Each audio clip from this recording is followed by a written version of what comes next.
People always want to know, should they be buying brand new or resale? And in today's video, I'm going to get into all of the details, the things you should know about the pros and cons of buying brand new as opposed to resale. And we're going to get into that right now.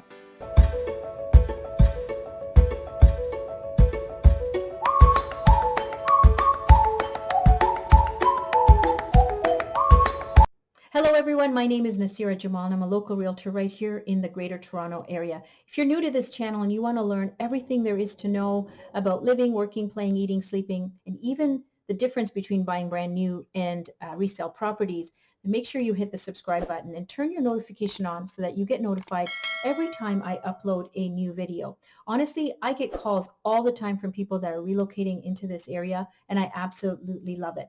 If you are thinking about moving into the Greater Toronto area, then make sure you either give me a call, shoot me a text, send me an email. You can even send a pigeon carrier. However you want to get a hold of me, I've got your back when you're moving into the Greater Toronto area.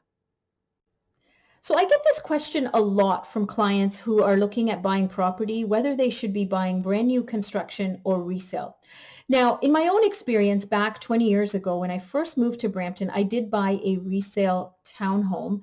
And within a couple of years, I decided that I was going to buy brand new. So I'm going to share with you my experience in this video in what I learned in terms of buying brand new, because I bought several brand new properties over a span of 10 years.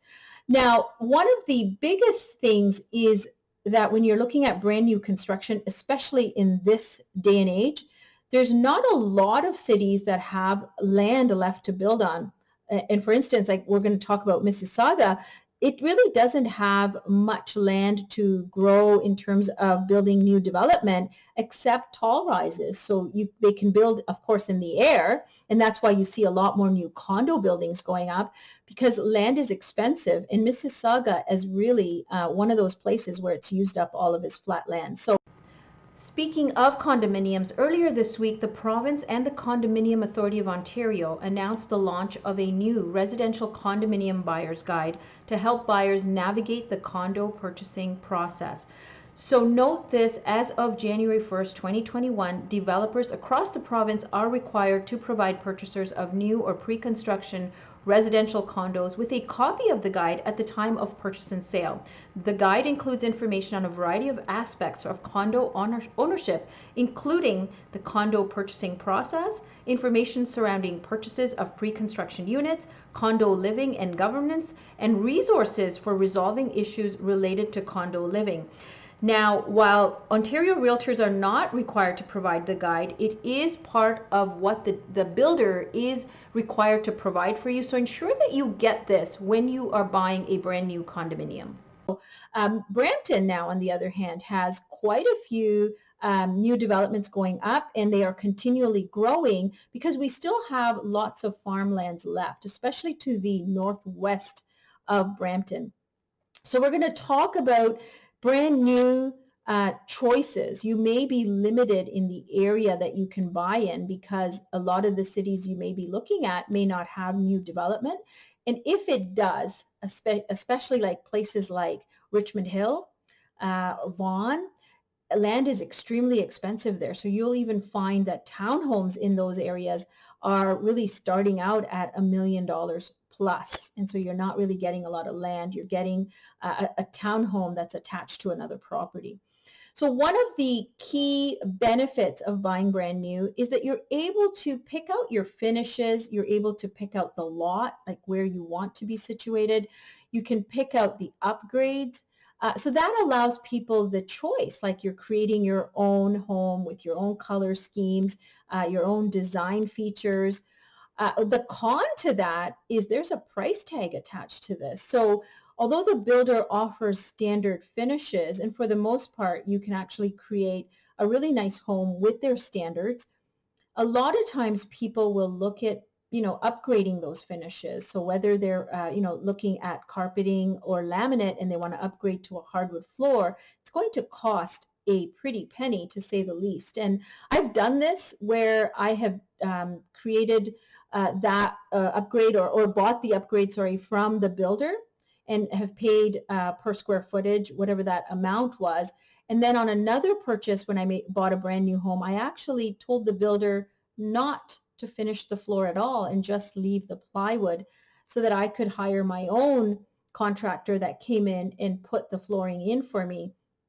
And really, to be honest with you, I did save money in doing it that way, but the aggravation was incredible. Finding the right person to do it, finding that, they didn't come on time, the time it took to finish it, things weren't done exactly to my liking, so they had to come back and, do some adjustments. So overall, the cost of that was more of my time and mental aggravation.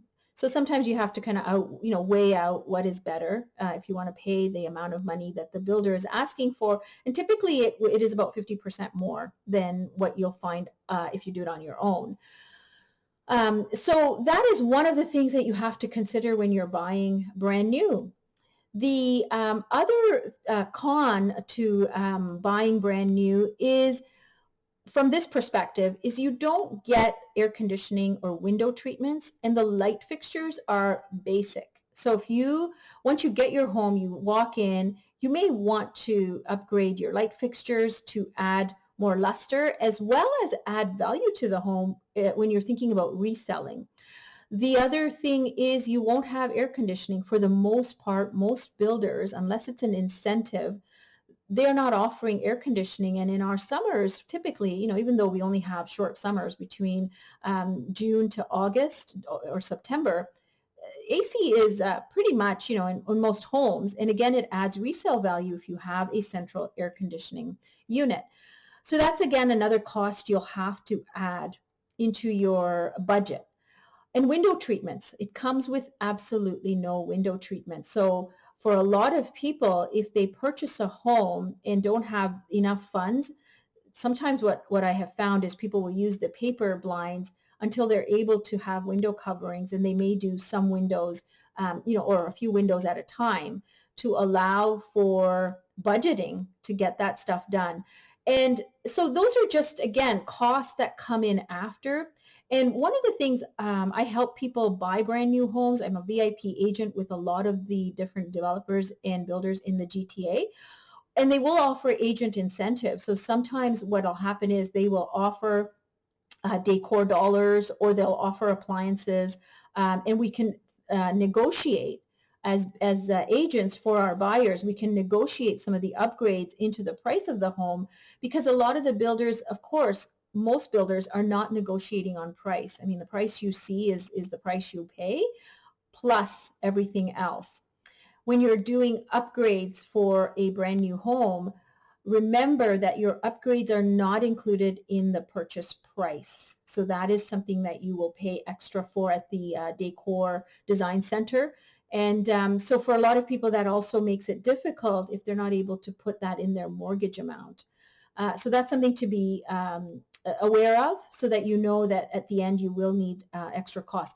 Now, the other thing I really like to point out when we're buying brand new for our clients is the closing costs on buying brand new is higher than in resale. This is something that, we can have a lawyer look at the contract and cap those closing costs or developmental fees. But for the most part, the builders are, putting their fees or that developmental fee in there in the contract, and they may be capping it, but it is going to be a rather large sum, which you really wouldn't be paying for when you're buying resale. And in resale, of course, you're paying the land transfer tax, but there's no developmental fees, which will save you some money. So if you're really looking at, in terms of cost perspective, you may be better off buying a resale home, because by the end of everything, the new home will tend to cost you more money. And though you can, of course, you're giving up the idea of picking your own colors, picking your own tiles, picking your own hardwood floors, and those types of things. But in a resale home, the original owner has done a lot of the things that you would want to do with a builder, but you will have to pay for. The other cost that you are going to be looking at if you're buying brand new is things like hookup charges, hydro hookups, Roger hookups. You're also going to do tree planting costs, driveways, although the first coat is included for most builders if you're buying, detached or townhome, if it has a driveway. So when people are buying brand new, it's really good to be aware of what the end cost will be. It's one thing to know the price of the home, and it's another thing to allow for the other charges that will come on day of closing. Because for a lot of these builders, you're not really getting the home for a year, 2 years, 3 years, sometimes even 4 years out. So you have the time, the ability to save up the money for those closing costs, which can run you anywhere, 10, 20, 50 to 50, up to $50,000, depending on the size of home and all of the other fees. So just be aware of that. Uh, the other thing that I'll tell you, a pro with buying brand new, is it does come with a home carry-on warranty. So for structural things that could potentially come up, you do have that warranty. Whereas in the resale home, you don't get any type of warranty except that your appliances that you have in the contract will be in good working order on day of closing. Now, this is a clause that needs to be included in your contract. So when you're working with your agent, you definitely want to put that in there, that it will be working on closing. But then after that, it's just a matter of luck. If something should break down, you as the homeowner would be responsible to replacing it or repairing it.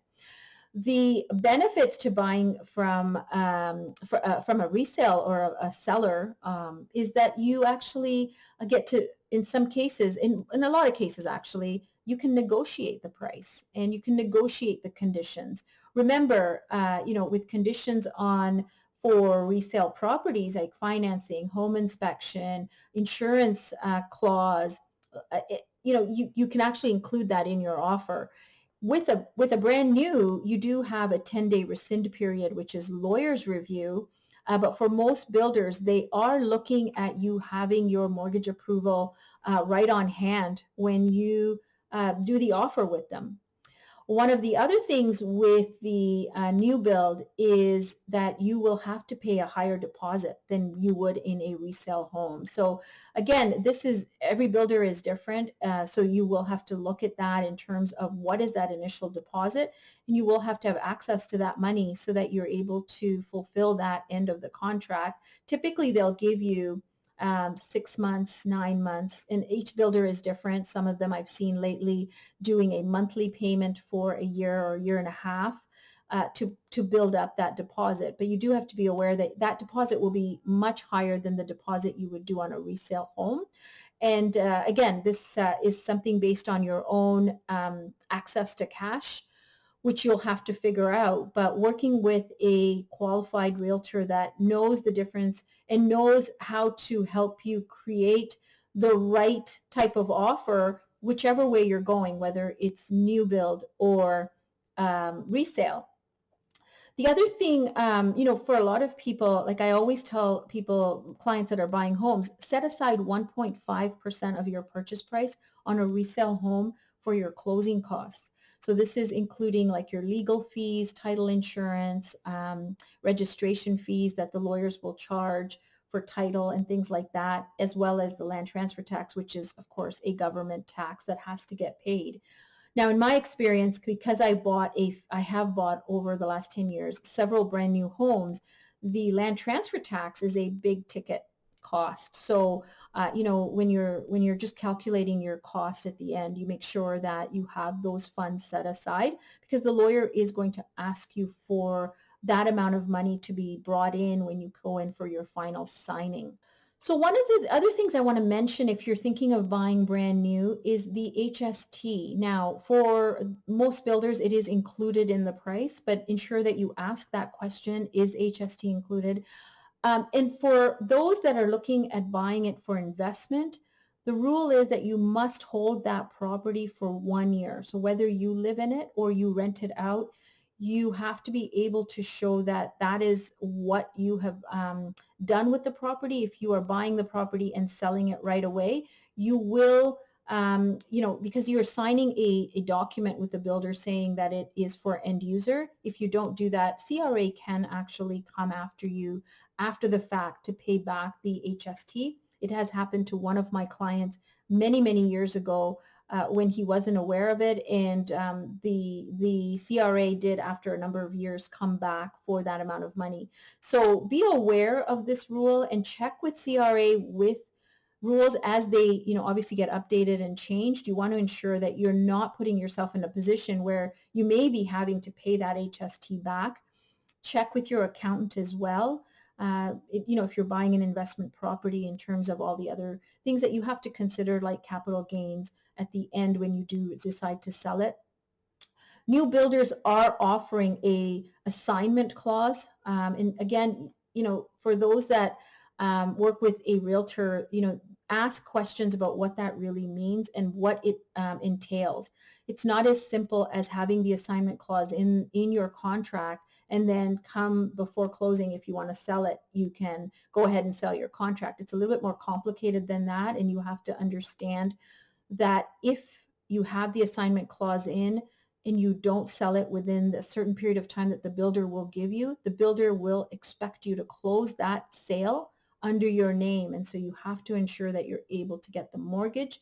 And in the assignment part, just know that the next buyer who's buying your contract, you are actually a second builder for them. And so they will actually have to pay that HST because the builder has signed that form from you as the end user. So if you're doing an assignment sale, that HST piece is really quite complicated, and make sure that, the agent that you're working with, you make sure you ask those questions. And if you want to, reach out to me, I'm happy to answer any of those questions for you, and make sure that you have the right information before you sign on the dotted line.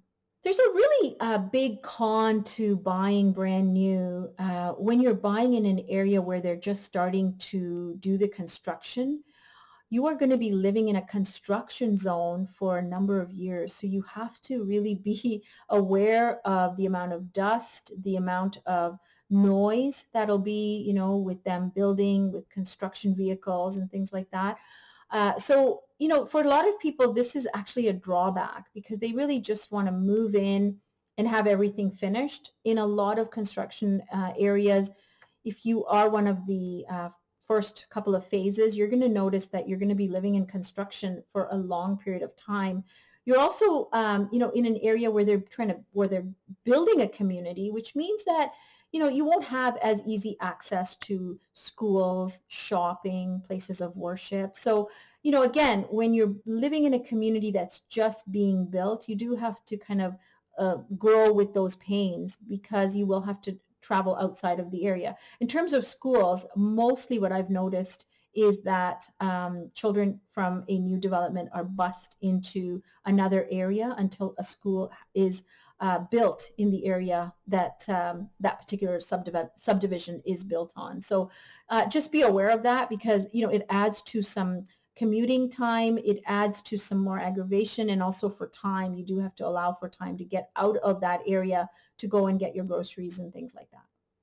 One of the great things of buying a brand new home is, they're using top of the line, new material, high tech, state of the art, technology. They're using, higher grade insulation, just because now by code, those are what's required. So you do get higher efficiency homes.